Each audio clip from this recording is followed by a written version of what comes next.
white sand ang buhangin, and then sobrang pino. At syempre, may ganitong kagandang view.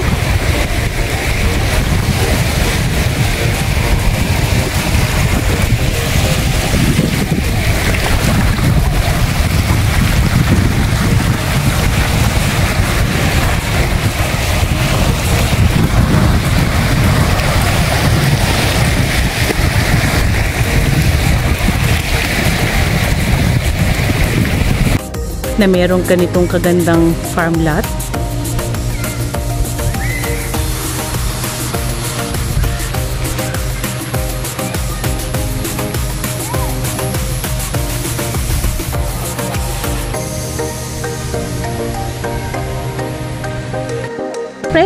May ganitong kagandang rest house.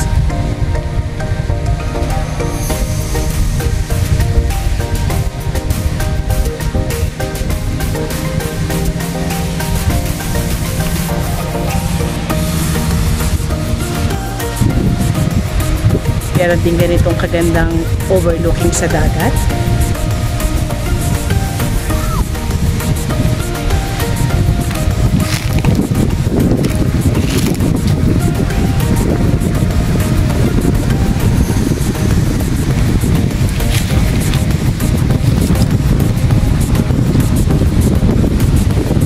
So napanginitin natin, ikutin na natin tong property na to, nakatabi po ng white sand na beach. At ito po ay may sukat na 4 hectares ha. So let's go.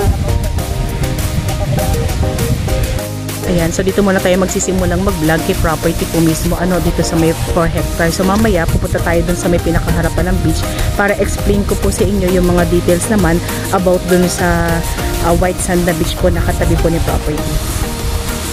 So dito muna tayo, ang ganda.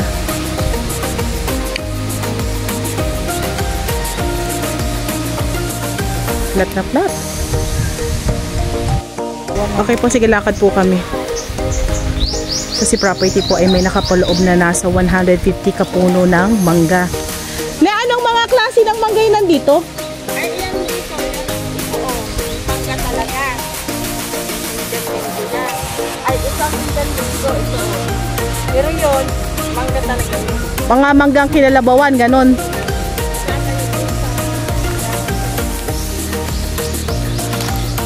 Ang ganda dito ah.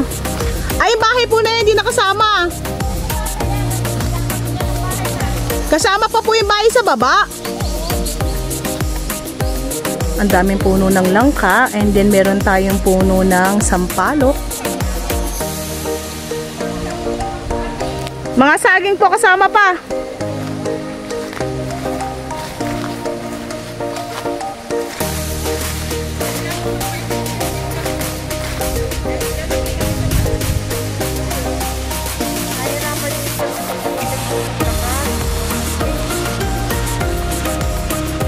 May tinuturo si nanay na puno ng nara, napakalaki.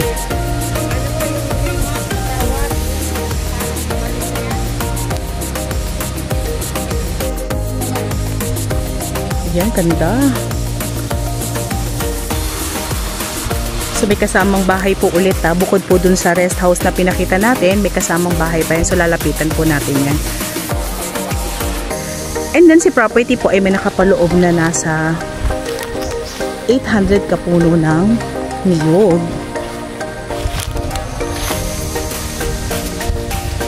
So maaring humigit pa daw po doon, ano, kasi punong-puno naman po talaga si property ng niyog.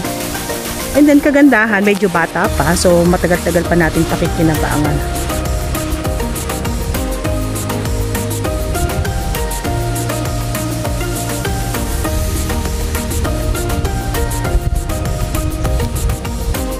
Ang ganda rito, green na green.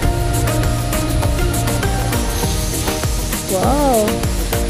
Meron tayong nakapaloob na saging dito kay property na maglalaro sa nasa 1,000 kapuno po. Ano? And then, ang nakakagulat talaga, kagaya ng nasabi ko kanina, yung puno ng mangga natin ay meron tayong 150 kapuno na nakapaloob dito kay property. So, medyo marami-rami po iyon. Ano?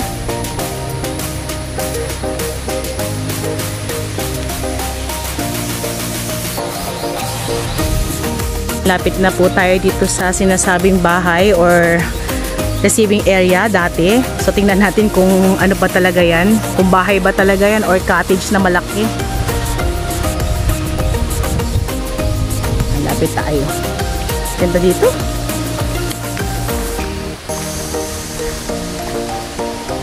So si caretaker po ang dating nakatira dito pero buhat daw po ng ma-stroke yung kanyang asawa. So naglipat na po sila dun sa may pinakaunahan ni property kung saan mas maraming nakatanim na mangga.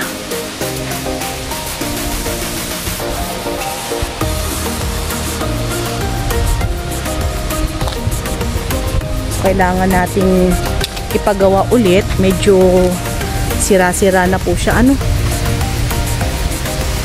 Ganda.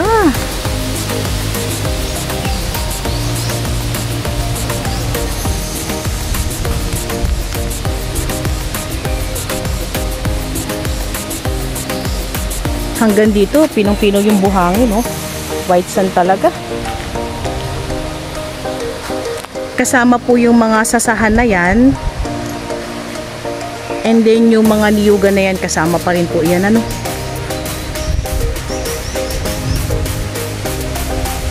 So medyo napabayaan na lang daw po ito ni owner at hindi na po siya masyadong nakakapunta dito. Ah, laki ng puno ng mangga. Yan, lapit tayo dito.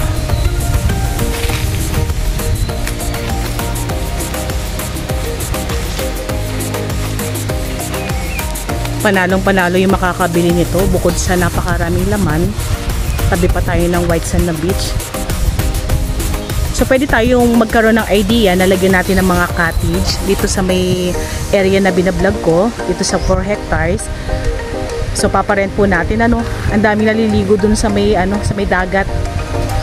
So may mga maliliit na cottage doon. Hindi ko alam kung sa kanila sako pero parang nagpaparent po yung kabila na may nasasakupan din pong property dito sa may katabi ni beach. So itong area na to yung puno ng sasahan sa may bandang likuran ni property kung saan tanaw na natin yung pinakadagat. Zoom na lang natin. Hindi tayo makalapit. Ayan. So yun na po yung pinakadagat. Ano? Oh, fresh air.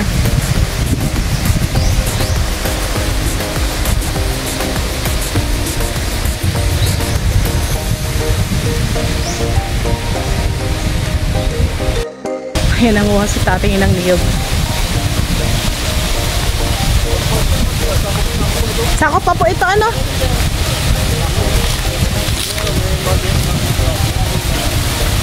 So itong part na to, ito po yung pinakalikuran ni property, ha. Pero yung harap niya, dun sa may dagat, ang ganda.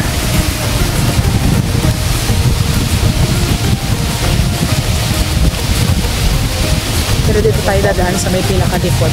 Tingnan natin yung likod. Tapos mamaya pupunta tayo dun sa may pinaka-harap. Kung saan may frontage nga po tayo patungo dun sa dagat.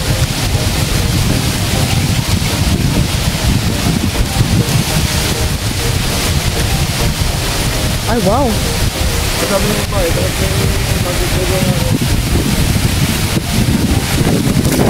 Alam sa hangin!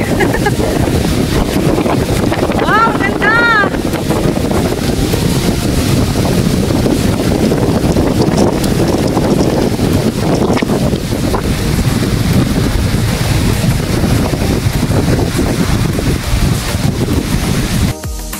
Ganda! So meron tayong konting bakawan pero konti lang naman yan. Pero hanggang dun pa po si property po, ano, so napakahaba ng frontage natin. Mamaya lipat tayo dun sa kabila. Ah, talaga? White sand din yun, ah. May cottage na po dyan. Mga pinaparkila po. Ang ganda. Ah, sarap maglakad. Ay! Pinang-pina yung buhangin. So, konting linis lang po rito sa may pinaka-frontage natin sa dagat kasi medyo talagang madumi na talaga siya. Pero lumilitaw po yung pinaka pino ng buhangin. And then, Maganda rito mag-surfing. Ayan.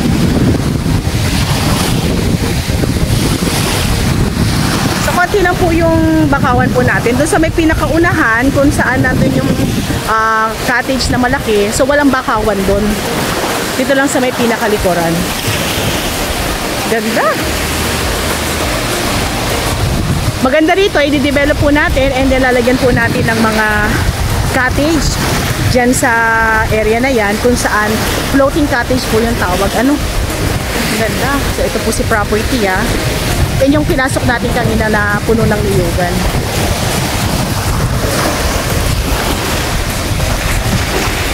Po sa inyo para magkaroon po kayo ng idea. So, itong property na to ay hindi po sakop ng 4 hectares na binablog natin for today. Bali, ito po ay kapitbahay ni 4 hectares. So, ito po yung property kung saan medyo may kasukalan tayo pero lutang na lutang pa rin naman po yung ganda niya dahil sa mga niyog and then green na green din po. So, ganito po yung magiging itsura ni property kung sakaling i-develop po natin. So, magandang idea. Ayan, may mga cottage.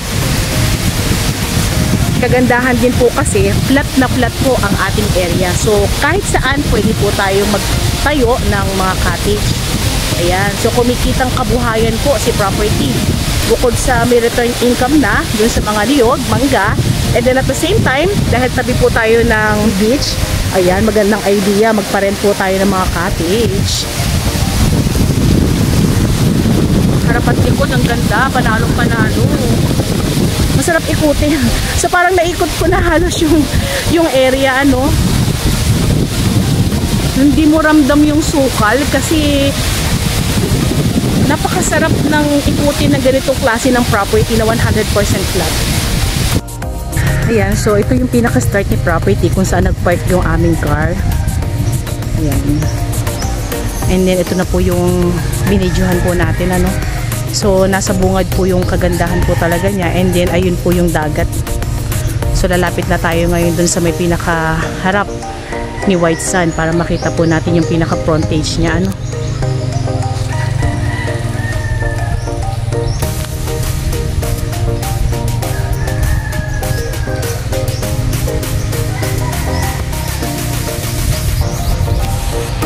Yan. So, babalik tayo dun sa may frontage po natin doon sa White Sand na beach.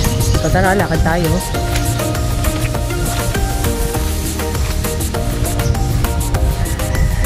Nalitiraan po. So habang lumalakad tayo, explain ko na po sa inyo about dun sa documents itong property po na ito.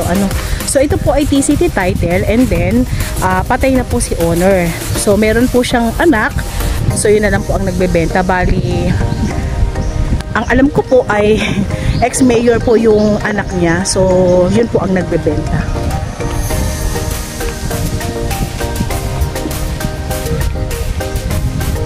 So, lalapit na tayo dito sa pinaka-harapan ng dagat.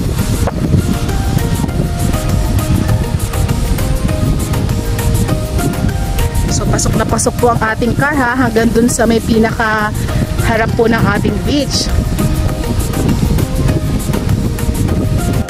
So may dating CR na rin siya. Ito po.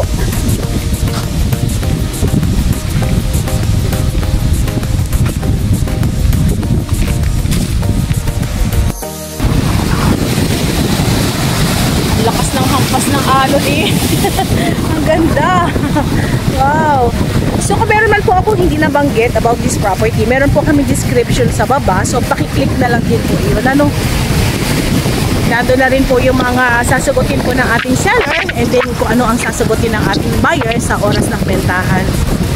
And then si property po ay dating may sukat na. So kung gusto naman po natin magpa-relocate, pwede naman po.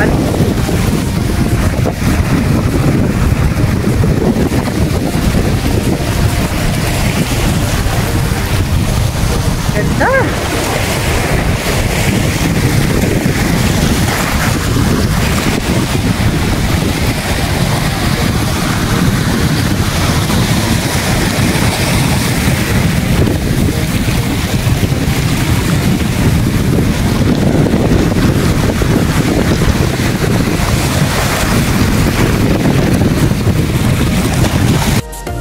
Nandito na tayo dun sa may pinakaharap.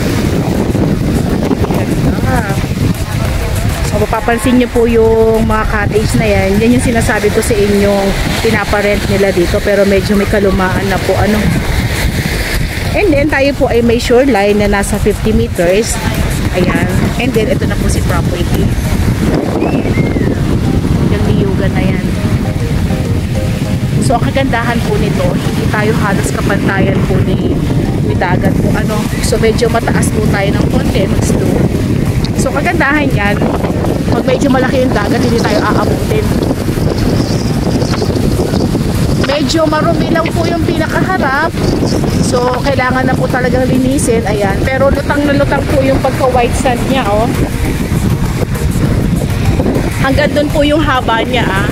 So, yan po ay maglalaro po sa nasa 150 meters po. Ano? Yung pinakaharap natin sa may pinakadagat. Yan, ganda. Dami na po naliligo dito. So, napakagandang i-develop ni property. Ayun, magkaroon tayo ng mga cottage. Yan. Ganda yan. Ayun yung malaking cottage na pinakita ko sa inyo kanina. So, sa mga buyers ko po na naghahanap ng beachfront, ayan, na medyo malaki-laki, and then pwedeng i-develop, ayan, message nyo na po kami sa aming WhatsApp and Viber na mag-a-appear sa inyong mga screen. So, ulitin ko lang po, ito po ay nakolocate dito po sa Santa Elena, Camarines Norte. Ano? And then, tayo po ay nasa 8 kilometers para makalabas po tayo ng pinaka-national road. Almost cemented road po lahat ng dinaanan po namin. So, meron na lang po siguro ibang part na hindi pa sementado, pero maliit na part na lang naman po yun.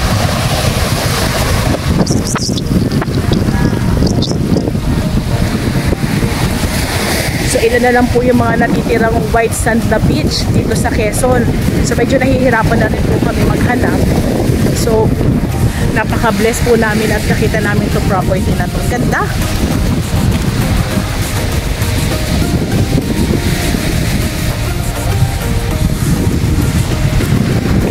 Ayan, avail na po kayo.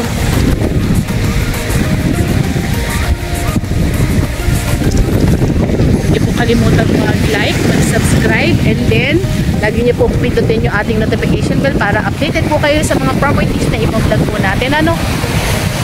So, by the way, it's me again, Olive, dito po sa Greenfield DLT.